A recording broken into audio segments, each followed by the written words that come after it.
Do you often struggle with the decision fatigue of choosing what to wear?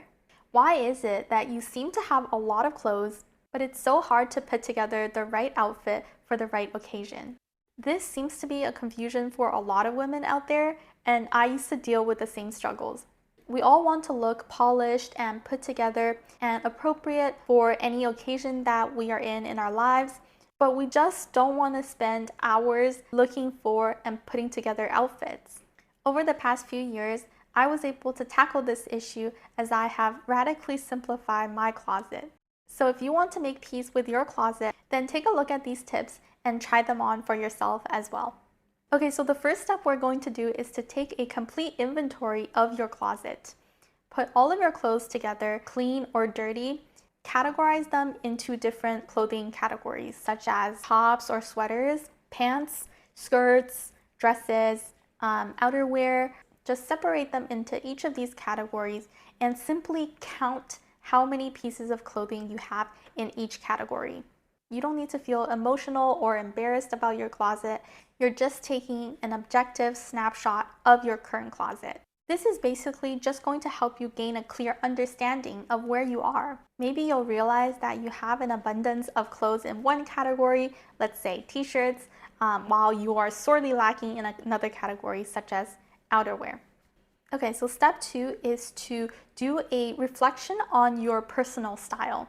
One of the biggest reasons we struggle with what to wear and what to purchase is because we don't have a clear sense of our personal style. You can start by taking a look at the clothes that you wear the most often. What colors are they? What shapes are they? Do they tend to be more relaxed or tight-fitting? Are they more sporty, minimalist, sleek, or trendy? And think of adjectives to describe the kind of clothing and styles that appeal to you naturally. So this step is to help you to realize what kind of ideal closet you might want to have and how is it different from your closet now.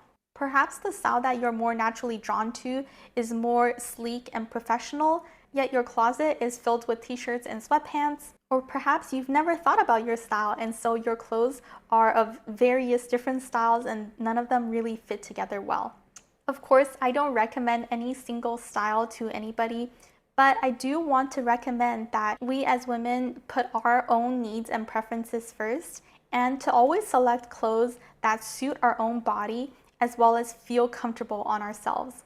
You really want to gain a good understanding of your own body, and I also recommend for this getting a full-length mirror as it will really help you to see what types of clothes look good on you.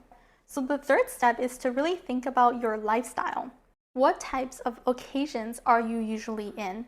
Where are you usually spending time and with whom? Are you mostly sitting at home by yourself and working on your own projects? Or are you in the public a lot doing speeches or doing networking events? Think about all the different occasions that you have to dress differently for, and then also think about what percentage of time do you spend in each of these activities. Then what you want to do is to fit your closet to these different activities, with the occasions that you spend the most time in taking up more of your closet. So for me, for example, because I work from home, I spend about 60% of my time at home. So I have about 60% of my closet dedicated to this activity. And then I also spend a lot of time working out, meeting and hanging out with friends, talking with clients or business partners, and filming and shooting videos. So I would have about 10% of my closet dedicated to each of these activities. Doing this step will help you massively reduce the issue of not having the appropriate outfit for your activities. A lot of times what happens is that you have a certain category of clothes, let's say only for lounging at home, but you lack any clothes for going out and hanging out with friends. So when you do that, you wonder why is it that you have a lot of clothes but nothing to wear.